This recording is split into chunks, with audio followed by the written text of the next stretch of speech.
My mom raised her glass. We all know which grandkids will succeed. My son looked at me and asked, "Is she talking about me?" My mom ignored him completely. Then my hubby walked up to my mom looking angry and said something that made them all turn pale. My mother has this gift. And I don't mean a good gift. I mean the kind where she can walk into the happiest moment of your life and make you feel like you're absolutely nothing. She's been doing it since I was 12 years old, and for the longest time I thought it was normal. I thought every mom told their kid they were the practice run before the real children came along. That would be my younger sister Brooke. Perfect Brooke. Homecoming queen Brooke. Married a dentist Brooke. Me. I'm Tamara. The one who got pregnant at 22, married a long-haul trucker named Dean, and apparently ruined the family trajectory. But here's the thing nobody expected. What happened at Brooke's baby shower 2 Saturdays ago? That was the day everything in my family finally cracked wide open. And honestly, I didn't start it. My mother did. She just didn't realize the wrong person was listening this time. Let me back up a little so you understand the full picture, because if I just jump into the baby shower, you're gonna think my husband lost his mind for no reason, and trust me, there were years of reasons. Dean drives trucks. Long routes, sometimes gone 2 or 3 weeks at a time. He's been doing it our entire marriage, 9 years now. And I love that man, I really do, but when your husband is on the road that much, you're basically a single mom 80% of the time. We have one son, Caleb. He's 7. Sweetest kid you'll ever meet, a little shy, a little chunky, and yeah, I know some of you are already thinking, "Oh no, the mom said something about his weight," and you'd be right, but we'll get there. My point is, Caleb is my whole world, and Dean's too, even though Dean doesn't always get to be there for the school stuff and the doctor's appointments and the parent-teacher nights. I handle it all. And I never once complained to my mother about it. You know why? Because every time I opened my mouth about anything, she'd find a way to flip it into proof that I made bad life choices. Like I'd say, "Mom, it's hard doing bedtime alone every night," and she'd say, "Well, Brooke's husband is home by 6 every evening." Very helpful. Thank you. So yeah, I stopped telling her things. But that didn't stop her from talking. Now here's what you need to know about my parents. My dad Glenn is quiet. He's not a bad man, but he's the kind of guy who just lets my mom run the show. Whatever she says, he nods. Whatever she wants, he goes along with. And my mom Phyllis, yes, her name is Phyllis, and yes, she has the energy of every Phyllis you've ever imagined. She has this need to be the center of everything. Every holiday, every birthday, every family event has to revolve around her opinions, her preferences, her commentary. And her favorite topic? Comparing me and Brooke. Guess who always wins that comparison? Now do you think I'm exaggerating? Because I promise you I'm not. And what happened at that baby shower is proof. So Brooke is pregnant with her first baby, and my mom is over the moon. I mean, she planned this shower like it was a royal wedding. She picked the venue, this fancy brunch place in Charlotte. She picked the decorations, the cake, the guest list. She even picked what Brooke was going to wear. And you know what? I was fine with all of that. Brooke is my sister. I love her. I was genuinely happy for her.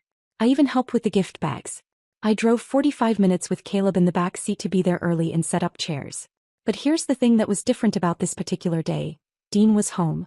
He'd just come off a 3-week haul from Oregon, and he told me, "Tam, I'm coming with you this time. I haven't seen your folks in months, and I want to be there for Brooke too." And I said okay, but honestly, I was nervous. Because Dean has never really seen how my mom acts around me at family events. He's always on the road. He hears about it later on the phone when I'm crying at midnight, but hearing about it and seeing it? 2 very different things. We get to the venue. It's beautiful, I'll give my mom that. Pink and white everything, little gold accents, flowers on every table. Brooke looks gorgeous. My dad's in the corner eating shrimp like it's his job. And my mom? She's walking around like she's hosting the Oscars. Greeting everyone, hugging people, making sure everyone knows SHE did all of this. Dean walks in carrying our gift. This big box with a stroller we saved up for, and my mom barely looks at him. She says, "Oh Dean, you actually came," like he'd been personally uninvited. Dean just smiled and said, "Wouldn't miss it, Phyllis." He's polite like that. Always has been. We sit down, Caleb's next to me coloring on a placemat, and things are going fine for about an hour. Brooke opens gifts. People are laughing. My Aunt Regina is already on her 3rd mimosa and telling stories about her own pregnancies. Normal family stuff. And I'm sitting there thinking, okay, maybe today will be a good day. Maybe mom will just not do the thing she always does. And then she did the thing. My mom stands up. She taps her glass with a little spoon. Like she's giving a toast at some gala. And everyone goes quiet. She looks around the room with this big smile, holds up her champagne and says, "I just want to say how proud I am of Brooke. She's given me so much to be proud of. Her career, her marriage, and now this beautiful baby on the way." And people clap. Fine. Normal. Nice even. But she didn't stop there. You knew she wasn't going to stop there, right? She takes a breath and goes, We all hope the best for our children and our grandchildren. And I think we all know, she laughs a little, we all know which grandkids are going to really succeed in life. Some kids just have that advantage from the start. The room got weird. Like people were smiling but you could feel it shift. Because it wasn't subtle. My cousin Derek actually looked at me from across the table with his eyes wide like did she really just say that? And then, and this is the part that still makes my chest tight, Caleb tugged on my sleeve. My 7-year-old son pulled on my arm, looked up at me with those big brown eyes and whispered, "Mommy, is Grandma talking about me? I want you to sit with that for a second." A 7-year-old child heard his grandmother imply, in front of 30 people, that he wasn't going to succeed. And he understood it. Kids aren't stupid. They hear everything and they understand more than we give them credit for. I didn't know what to say. I pulled him close and whispered, "No baby, Grandma's just being silly." But he didn't believe me. I could tell because he stopped coloring and just sat there, quiet, looking at his hands. And that's when I looked across the table at Dean. Now listen, Dean is not an aggressive man. He's 6'2" big guy, calm, patient, the kind of man who says yes ma'am to cashiers. But I saw something in his face I had never seen in 9 years of marriage. His jaw was tight. His hand was flat on the table. And he was staring at my mother like he was doing math in his head, adding up every phone call where I cried, every holiday I came home hurt, every time I told him, my mom said something again. 9 years of math. And the total just came due. He didn't move. Not yet. But I could feel it coming. And honestly, so could everyone else. My mom, completely oblivious, kept going. She started talking about how Brooke's husband Martin had just been promoted and how their baby was going to have every opportunity. And she actually looked, in my direction when she said, "Not every child gets that kind of start, but thank God this one will." Dean pushed his chair back. And I swear the sound of that chair scraping the floor made every single person in that room hold their breath. He stood up, walked around the table slowly, not fast, not dramatic, just steady, and he stopped right next to my mother. She was still holding her glass. Still smiling. Like she had no idea what was coming. Dean leaned in and in this low voice, calm but so sharp you could cut glass with it, he said, "Phyllis, I've kept my mouth shut for 9 years out of respect for Tamara. I've paid for your vacations. I've covered your car repairs. I've sent money when Glenn needed dental work. And I never once threw it in your face because you're my wife's mother. But you just stood up in front of this entire room and told my son he won't succeed. You looked at a 7-year-old child and told him he's less than. So let me be very clear with you, and everyone at this table can hear me." He paused. The room was dead silent. Even Aunt Regina put her mimosa down. "The vacations are done. The checks are done. Every single thing I have quietly funded for you and Glenn. Finished. You want to talk about which grandkids will succeed? My son is going to succeed because he has 2 parents who would walk through fire for him. And starting today, I'm done setting myself on fire to keep you warm." My mother's face went white. My father put his shrimp down. Brooke's husband Martin just sat there with his mouth open. And Dean, my quiet, patient, gone 3 weeks at a time husband, took Caleb's hand, looked at my son and said, "Let's go, buddy. Grandpa packed good snacks in the truck." Caleb smiled for the first time in 20 minutes. I grabbed my purse, looked at my mother, and I said the only thing I could think of. "He's right, Mom. About all of it." And we walked out. Now, you're probably thinking that's the end. That we drove home and that was it. But oh no. That was just the beginning. Because what my mother did next, the phone calls, the texts, the things she said to our relatives about Dean, about me, about Caleb, that's when things got really ugly. And honestly, that's when I realized I was done being the daughter who just takes it. You have no idea what she said about my son 2 weeks later. I still can't believe it came out of her mouth. But I'll tell you about that soon because what she did pushed me past a line I didn't even know I had. Stay with me on this one. It gets worse before it gets better. So after we left that baby shower, I thought maybe, just maybe, my mother would call and apologize. I know. Some of you are laughing at me for even hoping that. But she's my mom. No matter how many times someone hurts you when it's your mother, there's always this tiny stupid voice in your head saying, maybe this time she'll get it. Tell me I'm not the only one who does that. She didn't apologize. What she did instead was launch a full campaign against us. Within 3 days my phone was blowing up, but not from her directly. Phyllis doesn't operate like that. She works through other people. First it was my Aunt Regina saying Dean embarrassed my mother. Then my cousin Derek's wife Stacy texting to check on me. Then my dad Glenn who called and said exactly 4 words. "Your mother is crying." Not "your mother was wrong." Not "I'm sorry about what she said. Just fix it tomorrow." And here's what really got me. She told people Dean threatened her. Physically threatened her. You guys, Dean didn't raise his voice. He spoke firmly and told her the truth. But in my mom's version, He was a violent man who terrorized a sweet grandmother at a baby shower. She even told Brooke she was afraid of Dean now. Do you think that's fair? Because I was literally shaking when I heard that. Dean came home from a short run and found me at the kitchen table scrolling through all the messages. He sat down, looked at me and said, "How bad is it?" I showed him everything. He was quiet for a minute, then said, "Tam, I'm not apologizing for what I said. And I'm not letting your mom rewrite what happened. Every person in that room heard her." He was right. But you know how family works. The truth doesn't always matter. What matters is who tells their version the loudest. And nobody is louder than Phyllis.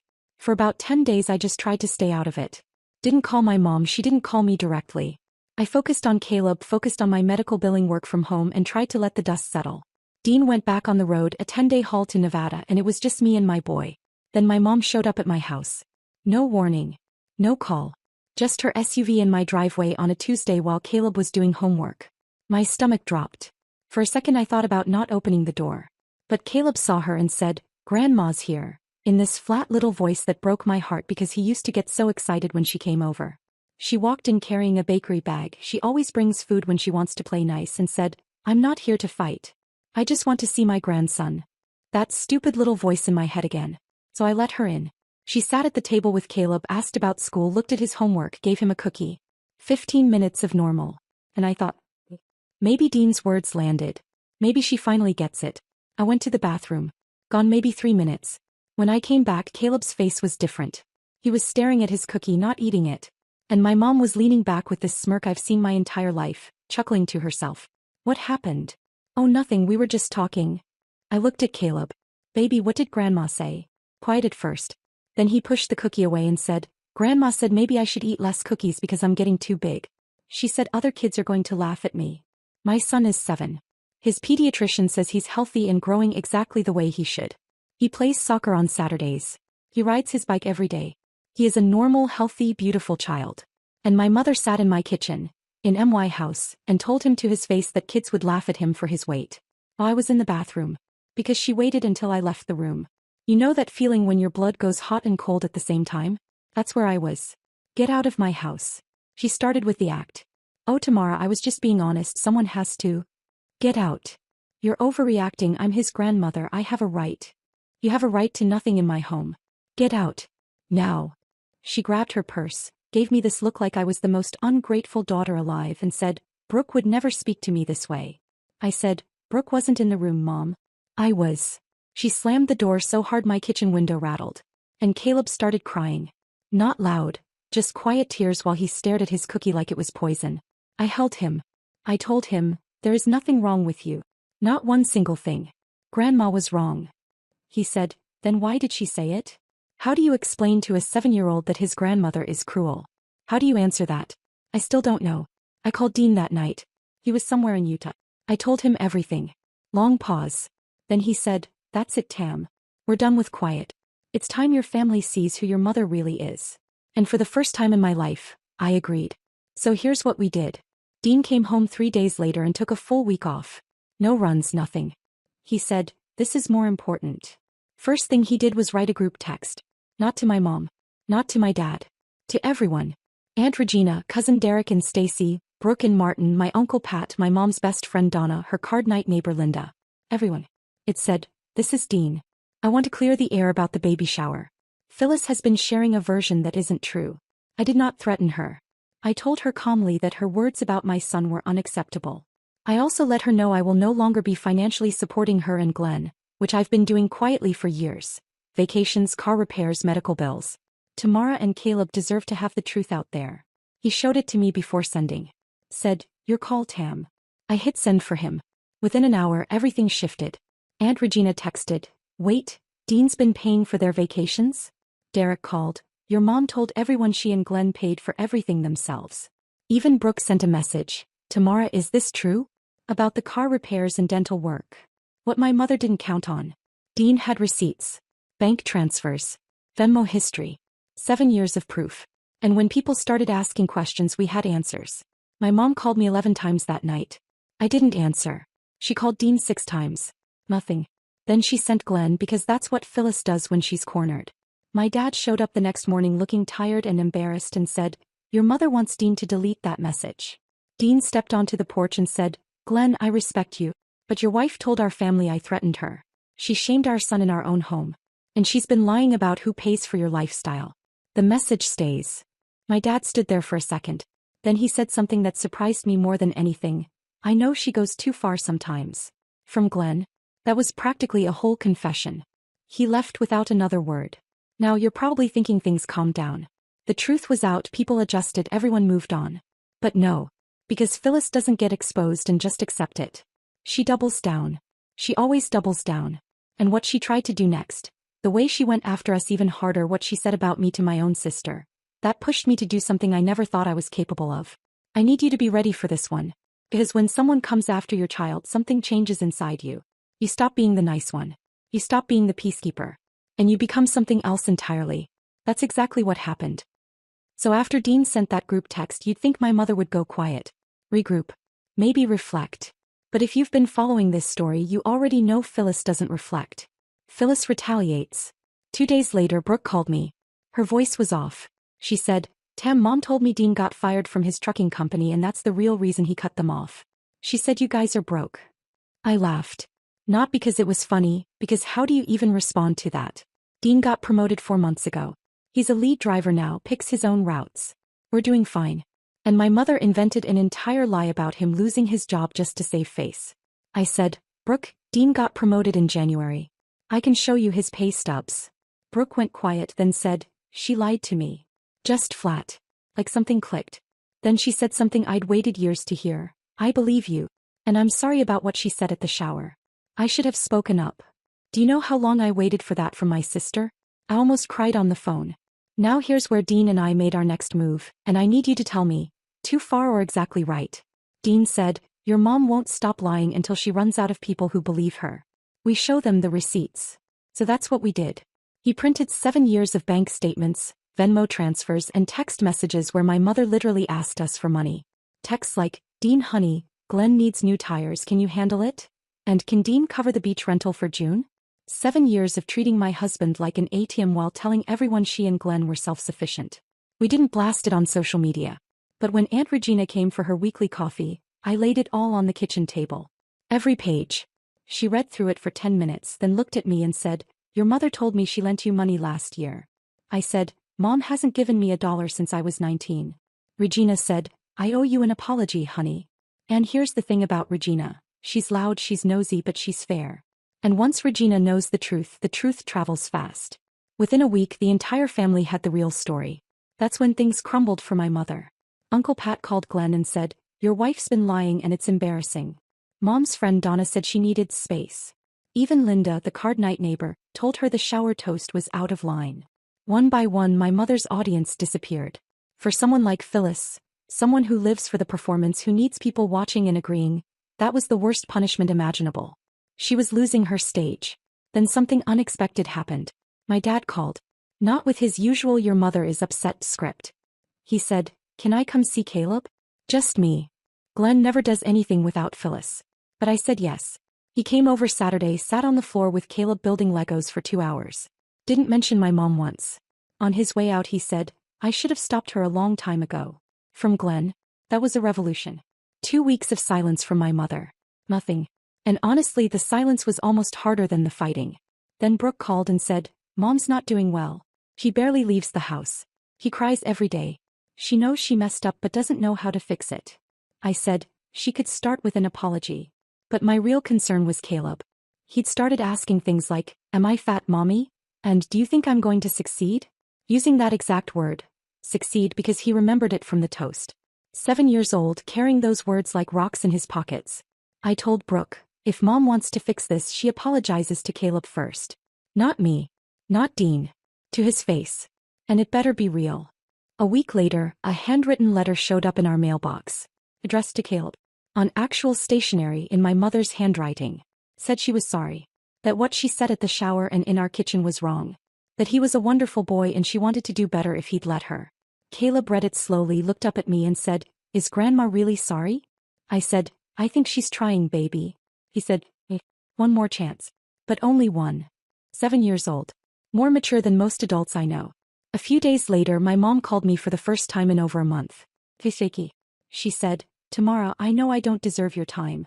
What I said at the shower was cruel. What I said to Caleb was worse. And what I told people about Dean was a lie. I was embarrassed and I lashed out and I'm ashamed. She didn't fill the silence with excuses. He just waited. I said, Mom, you've been comparing me to Brooke since I was a kid. You've made me feel like I wasn't enough for 30 years. If you want back in our lives, you have to see me. Not Brooke's sister. Me. He was crying.